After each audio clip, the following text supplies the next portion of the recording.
Assalamualaikum warahmatullahi wabarakatuh. Pada video yang lalu saya sudah coba memberi penjelasan secara sederhana tentang makna ontologi. Jadi dari sisi pemaknaannya, yang penting yang harus ditangkap adalah semangatnya. Jadi semangat dari ontologi itu selalunya muncul pertanyaan apa itu. Ada melihat sesuatu, lalu dalam benak kita muncul pertanyaan apa itu. Nah, ini sesungguhnya substansi dari ontologi. Inilah yang harus dipelihara dan dirawat oleh setiap manusia, karena wujud hakiki manusia itu adalah selalu secara berkesinambungan muncul keingintahuan, dan dari semangat keingintahuan itulah manusia bisa mengembangkan pengetahuan hingga menjadi adanya pada saatnya bangunan sains atau pengetahuan ilmiah.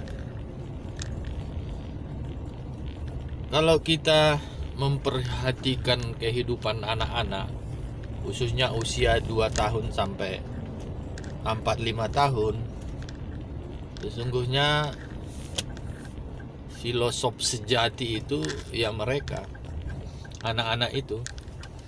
Karena anak-anak usia 2 sampai 4-5 tahun itu, kalau kita perhatikan, cukup luar biasa banyaknya. Setiap hari, bahkan setiap saat muncul pertanyaan-pertanyaan, hingga banyak orang tua atau pengasuh dari anak-anak seusia itu kewalahan karena banyak kali pertanyaannya. Apa itu, Mak? Apa itu ya? Apa itu, Kak? Apa yang ada di dalam tas itu? Suara apa itu? Kok begitu?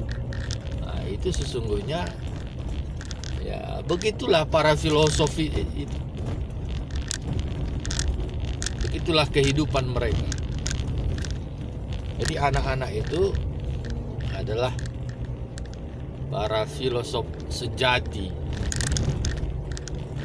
Cuman kadang setelah mereka tumbuh,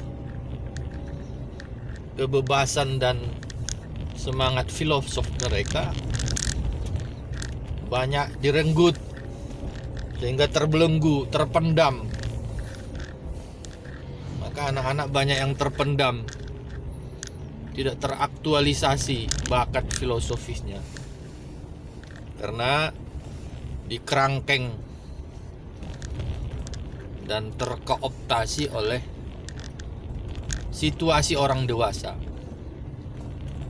apalagi orang dewasanya yang tidak memahami pertumbuhan dan perjalanan hidup manusia sejak masa anak sampai seterusnya. Baik, kembali kita kepada kajian awal kita. Jadi sesungguhnya ontologi itu ya hakikatnya adalah adanya pertanyaan di setiap manusia begitu melihat benda atau eksistensi sesuatu yang ada. Kenapa bertanya? Karena ingin tahu secara hakikinya apa sesungguhnya yang di depan mata dia itu. Nah, kali ini kita akan lanjutkan terhadap pokok bahasan filsafat yang kedua atau aspek yang kedua, seperti yang dijelaskan pada episode yang lalu. Setelah ontologi adalah epistemologi. Nah, penjelasan tentang epistemologi saya akan berikan ilustrasi yang sederhana dan realistis. Tapi sebelum itu kita pahami dulu secara etimologinya, apa sesungguhnya epistemologi itu. Epistemologi itu juga terdiri dari dua kata. Yang pertama epistem, yang kedua logos. Epistem itu adalah jalan pengetahuan atau jalan-jalan yang ditempuh untuk memahami sesuatu secara mendalam. Sementara logosnya tentu ya pengetahuan yang dirumuskan sehingga terpetakan jalan untuk memahami sesuatu realitas. Jadi epistemologi itu adalah pengetahuan tentang jalan untuk mengetahui dan paham sesuatu objek atau realitas. Inilah dia definisi sederhana tentang epistemologi. Untuk lebih memudahkan pemahaman kita, saya coba dekatkan pada sebuah ilustrasi. Katakan sajalah kita berdharma wisata ke sebuah tempat yang di sebuah pantai yang indah. Kita berdiri di tepi pantai, lalu mendengar dari cerita orang bahwa pulau yang di hadapan kita ketika kita menghadap ke lautan lalu melihat ada pulau di tengah lautan. Kita dengar cerita dari orang di samping kita bahwa itu namanya adalah, katakan saja, Pulau Poncan. Karena ceritanya ini misalkan kita berada di tepi pantai di daerah Sibolga, Tapanuli Tengah. Ketika kita berdiri, lalu setelah kita mendengar bahwa itu adalah Pulau Poncan, muncul di benak kita, di pemikiran kita, apa gerangan yang ada di Pulau Poncan itu. Nah ini, dengan adanya pertanyaan semacam itu, maka ada keinginan yang luar biasa dari dalam pikiran kita, atau ada obsesi kita untuk ingin mengetahui apa sesungguhnya wujud dari Pulau Poncan itu. Dalam pertanyaan sederhananya, yaitu tadi, apa itu Pulau Poncan? Apa isinya? Makhluk apa yang ada di sana? Apa istimewanya? Dan sebagainya, dan sebagainya. Inilah dia semangat ontologi. Lalu kita yang memiliki obsesi ingin mengetahui, dalam bahasa pasarannya kita sudah jadi penasaran dan ingin membuktikan apa wujud dari Pulau Poncan itu. Lalu kita berpikir untuk mencari ikhtiar bagaimana kita bisa ke Pulau Poncan. Tentunya karena dia pulau kecil di tengah lautan, sudah terjawab sendiri dalam pikiran kita, berarti ke sana harus naik boat, naik kapal. Sementara di pinggir pantai kita melihat banyak tersedia ya bot, kapal-kapal kecil yang memang siap untuk dicharter mengantar kita ke Pulau Poncan.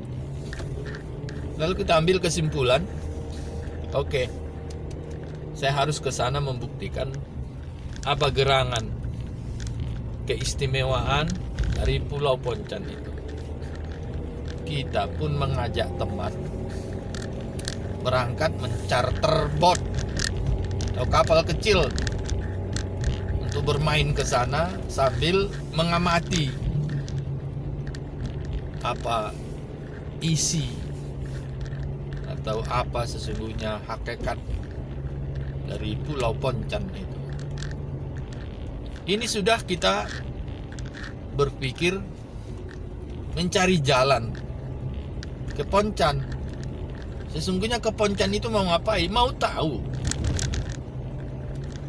apa di sana. Ini termasuk sudah mulai mengurai semangat kita memasuki dunia epistemologi. Karena kita sudah ingin berjalan ke sana untuk memberi jawaban terhadap obsesi yang muncul tadi. Lalu kita berangkat. Kita berangkat naik bot, naik kapal. Setengah jam kemudian atau 1 jam kemudian kita sampai ke Pulau Poncan. Dari kejauhan pun kita sudah mulai mendapat pemahaman. Oh, Pulau Poncan itu ternyata ada nyiurnya, ada pohon kelapanya. Oh, ada penginapan-penginapan. Oh, ada macam-macam. Itu baru kita pada tingkat memandang dari tengah laut dan sudah mulai mendekat ke pinggir pantai. Tentu makin banyak pemahaman kita ketika kaki kita sudah sampai ke pinggir pantai. Kita saksikan pantainya indah, putih, bersih. Lalu ada penataan yang sangat luar biasa. Ada taman-taman di hadapan penginapan. Ada model-model penginapan yang cukup indah, cukup unik, menggambarkan tata budaya di daerah itu. Ada fasilitas waterboom, ada macam-macam. Pokoknya sepanjang hari kita berjalan di tengah Pulau Poncan itu mencatat apa saja yang bisa kita lihat di sana. Sehingga sampai tiba titik jenuhnya, dalam pengertian kita sudah menganggap sangat lengkap pemahaman kita tentang Pulau Poncan.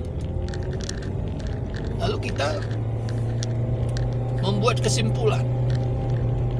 Nah, kesimpulan ini tentunya adalah akumulasi dari pengenalan dan pengetahuan kita tentang Poncan.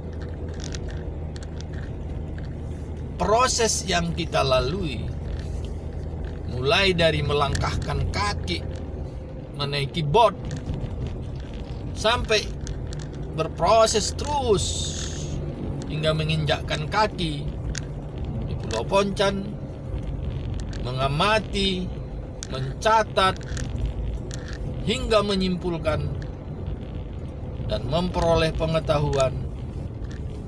Itu sesungguhnya ada pada wilayah epistemologi. Nah, oleh karena itu semangat epistemologi itu adalah semangat menempuh jalan untuk dapat memahami sesuatu objek atau realitas atau yang ada. Inilah dia wujud dari epistemologi. Dengan semangat epistemologi, maka tersusunlah pengetahuan. Bila secara detail dan mengikuti prosedur bagaimana memperoleh ilmu pengetahuan, kita akan menemukan dan melaksanakan metode ilmiah. Maka dari metode ilmiah inilah nanti tersusun bangunan ilmu pengetahuan atau sains. Saya kira ini mudah-mudahan pemahaman kita tentang epistemologi, karena ini adalah masih wilayah kajian filsafat,